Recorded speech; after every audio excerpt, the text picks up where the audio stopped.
Ang ganda! Woo!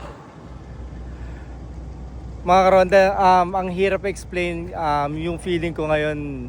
Hindi ko maintindihan yung pinaghalong saya tsaka yung excitement na marating yung isa sa pangarap kong mapuntahan. Ito yung Grand Mosque.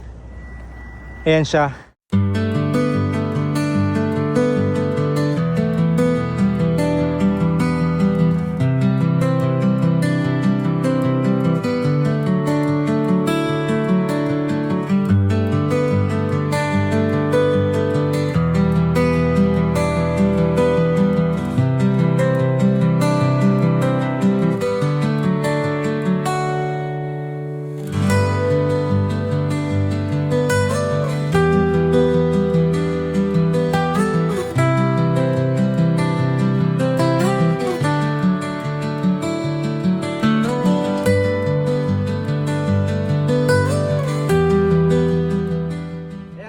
Magandang araw sa atin ulit mga karonda. So nandito nga tayo sa Grand Mosque at yung nakita nyo kanina, yung aerial video natin, napakaganda talaga ng Grand Mosque na tinatawag. At hopefully isa sa mga nakakapanood dito makapasyal din po kayo dito. Well, kung makikita nyo, itong suit ko, ito yung tinatawag na tob.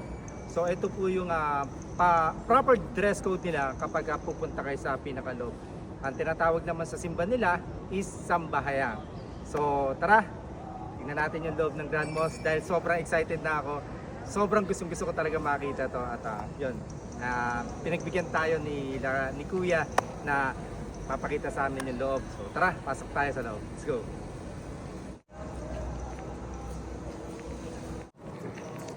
Bali dito, bago kayo pumasok sa mosque, kailangan nyo muna magtanggal ng sapatos. So, of course, syempre, as a sign of respect. Ba't muna tayo sapatos dito?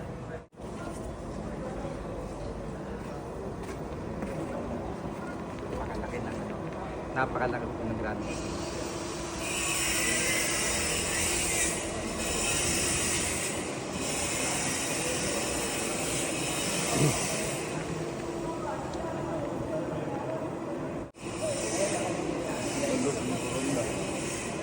Sa way of respect, ganyan po. Kailangan po, ang tawag nila rito sa Sambahayan. Sambahayan. Dito simba. Okay. Tapos yung suit mo, alam mo na kung ano sabi. Ano tawag dito sir? Tob. Top. Salamat sa chance na makapunta rito sa Grand Mosque at sa lahat ng brothers and sisters. Thank you po sa pag-welcome nyo sa amin. Sana sa susunod makabalik tayo ulit dito sa Zamboanga. Thank you. Si Kuya Bem yung nagtulong sa atin na magkaroon ng ito na napakagandang tob.